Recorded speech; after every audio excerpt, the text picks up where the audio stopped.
महाभारत भारतीय इतिहास का एक महान महाकाव्य है, जिसे विश्व का सबसे लंबा महाकाव्य भी कहा जाता है। यह कथा सत्य और अधर्म के बीच संघर्ष, धर्म, कर्तव्य और मानव जीवन के महत्वपूर्ण सवालों का उत्तर देती है। महाभारत का केंद्रीय विषय कौरवों और पांडवों के बीच का युद्ध है, जिसे कुरुक्षेत्र के मैदान में लड़ा गया था। इस युद्ध को धर्म युद्ध कहा जाता है, क्योंकि यह अधर्म के विरुद्ध धर्म की लड़ाई थी। नमस्कार दोस्तों, स्वागत है आपका हमारे आध्यात्मिक विचार चैनल पर। आज हम महाभारत की पूर्ण गाथा आपके सामने पेश कर रहे हैं और कुछ ऐसे राज हम इस कथा के माध्यम से आपको बताएंगे जो आपने पहले ही कभी सुने होंगे। तो बने रहिए लास्ट तक इस वीडियो में बिना स्किप किए। चलिए शुरू करते हैं। महाभारत की कहानी की शुरुआत हस्तिनापुर के राजा शांतनु से होती है। शांतनु की पत्नी गंगा से देवव्रत नामक पुत्र हुआ, जो बाद में भीष्म के नाम से प्रसिद्ध हुए। शांतनु ने बाद में सत्यवती से विवाह किया, जिनसे 2 पुत्र हुए थे, चित्रांगद और विचित्रवीर। चित्रांगद की कम उम्र में मृत्यु हो गई और विचित्रवीर बीमार होकर मर गए। सत्यवती ने अपने पहले विवाह से जन्मे पुत्र महर्षि वेदव्यास को बुलाया, जिन्होंने विचित्रवीर की दोनों रानियों अंबिका और अंबालिका से 2 पुत्र उत्पन्न किए। अंबिका से धृतराष्ट्र और अंबालिका से पांडु का जन्म हुआ। साथ ही एक दासी से विदुर का जन्म हुआ। धृतराष्ट्र जन्म से ही अंधे थे, इसलिए पांडु हस्तिनापुर के राजा बने।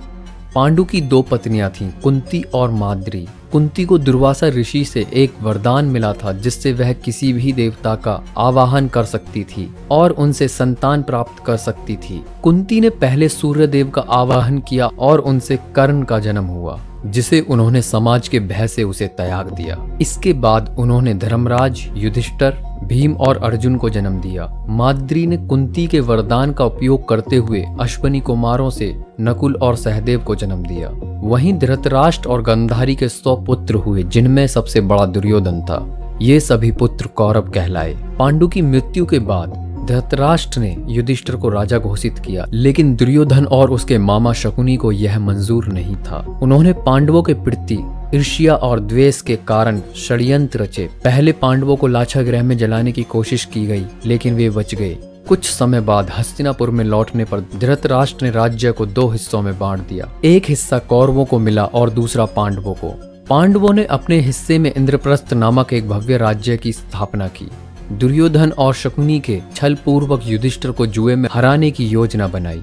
जुआ में युधिष्ठिर ने अपना सारा धन, राज्य और यहाँ तक कि अपने भाई और द्रौपदी को भी हार गए। द्रौपदी का अपमान दुर्योधन के भाई दुशासन ने किया, जिसे श्री कृष्ण ने अपनी दिव्य माया से बचाया। पांडवों को 12 वर्ष का वनवास और 1 वर्ष का अज्ञातवास भोगना पड़ा। इस दौरान पांडवों ने अनेक कठिनाइयों का सामना किया, लेकिन धर्म का पालन करते रहे। अज्ञातवास की समाप्ति के बाद पांडवों ने अपना राज्य वापस मांगा, लेकिन दुर्योधन ने देने से मना कर दिया। श्री कृष्ण ने शांति का प्रस्ताव रखा, परंतु दुर्योधन ने इसे भी ठुकरा दिया। फिर क्या होना था, युद्ध अनिवार्य हो गया और दोनों पक्षों ने कुरुक्षेत्र में युद्ध के लिए तैयारी की।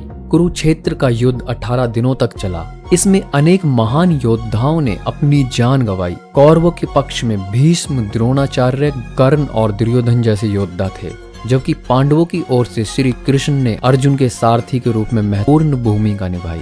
युद्ध के दौरान श्री कृष्ण ने अर्जुन को भगवत गीता का उपदेश दिया, जिसमें जीवन, धर्म, कर्म और आत्मा के बारे में महान शिक्षाएं दी गईं।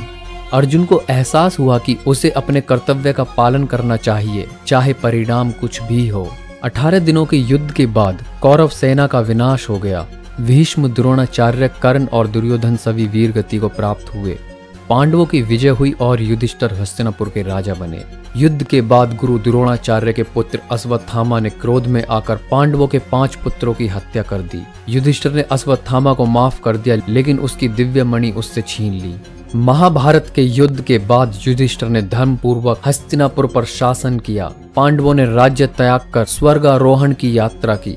सभी पांडव स्वर्ग की यात्रा करते हुए मृत्यु को प्राप्त हुए। केवल युधिष्ठिर अपने धर्म और सत्य के कारण जीवित स्वर्ग पहुंचे। तो दोस्तों, यह थी महाभारत की कहानी। महाभारत एक ऐसा ग्रंथ है जो हमें धर्म, अधर्म, नीति, राजनीति, जीवन के आदर्शों और जीवन के संघर्षों की गहरी समझ देता है। यह न केवल युद्ध की कथा है, बल्कि मानव जीवन के गहरे रहस्यों को उजागर करती है। तो दोस्तों, मुझे उम्मीद है आपको यह वीडियो पसंद आया होगा। अगर आपको यह वीडियो पसंद आया है तो इसे लाइक करें व अपने दोस्तों के साथ शेयर करें और आध्यात्मिक विचार चैनल को जरूर सब्सक्राइब करें। तो हम मिलेंगे एक और नई वीडियो में एक नई कहानी के साथ। तो आपका यह वीडियो देखने के लिए बहुत बहुत धन्यवाद। जय श्री कृष्णा।